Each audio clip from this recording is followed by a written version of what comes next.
What's up, everybody? My name is Clutchkey, and welcome to episode 4 of the top plays of the week here in the fall 23 semester, where we have 3 games to get to. Yeah, less than normal, but just because we have less games does not mean we have any less clips. We still have 5 clips to get through here in the top plays, so let's go ahead and jump right into it. It's the Fisher Falcons and the King Cougars out in Super Smash Brothers, and this one had a lot of good clips to get through. Set 1 goes to Fisher, who landed up with 5 stocks remaining thanks to DM. Set 2 would start off with DM, and well, remember, 0% is a great thing in this game, and keeping it is more impressive. More damaging because, as you can tell, this is not a big body. That is a light boy that is going to get hit heavy by this sword. Already 118 right now, trying to recover, able to snap to the ledge here, and actually get scooped by that up smash. And so it's a 0 to death right off the bat here from DM. Soy Orbital taking you through the match, and ultimately, DM would lead the Falcons to yet another 5 stock remaining stats. So, 10 stocks total through the series gives the Falcons the 2-0 series win. It's the Polar Bears of Ohio Northern and the Bulls of South Florida in Valorant, and there's 2 clips to be had here. First one taking us to map number 1 on Lotus, and it's crazy because South Florida gets the spike down in attacker spawn, so the Polar Bears have to go and pick it up. Too bad Crocs is there to deny any chance of that happening. Going to be able to trade that out. Nimbus gets 2, actually. Spike's going to be down in spawn. Crocs going to call this out. They're going to have it, and I don't think they really care. Like, it's going to be a 2v2. Is it going to be ideal? No. Singularity able to pop him through the paint shells. That's going to be massive. Almost no HP as Crocs tries to keep this one down. Going to go ahead and swing, get the head tap on 1. He gets the reload off as well. Crocs not able to swing in time, and Crocs going to be able to hang down that spike.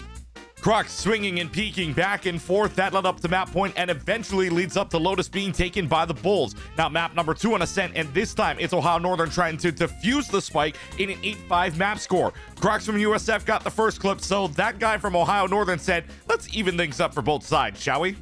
But ONU, they do have at least one very hurt member on the opposite side of the Bulls, and now they're going to hard spray. Hayes is going to absorb some of that damage, but with that dark cover going out, oh, that guy just down checking into the dark cover, and now there's gonna be 1 left to go. It's been a swing of power plays both ways. Champagne doesn't have much HP, and now they have to survive existing in this smoke. Can't see much except a kill, and maybe 1 more, but that guy will be able to stick it. Lost everyone along the way. Hail Monkey Man and Visionary 1 with you there, and that would put the Polar Bears within 2 rounds of the tie on the map. But that would be the closest that ONU would get. USF win the last 5 to 7 rounds after that, and it's the Bulls taking the series home 2-0. Tiffin Dragons and the King Cougars in Overwatch 2 action, and you may hear a familiar voice coming up. But to the game itself, first of the 2 clips takes us after the Tiffin Dragons take map number 1 on Lijiang Tower 2-0 and map 2 on King's Row 2-1. Now we go to map number 3 on Route 66, and while Tiffin's mascot may be the dragon, let's just say the dragon was on the side of the Cougars this time, and Becomix would become him.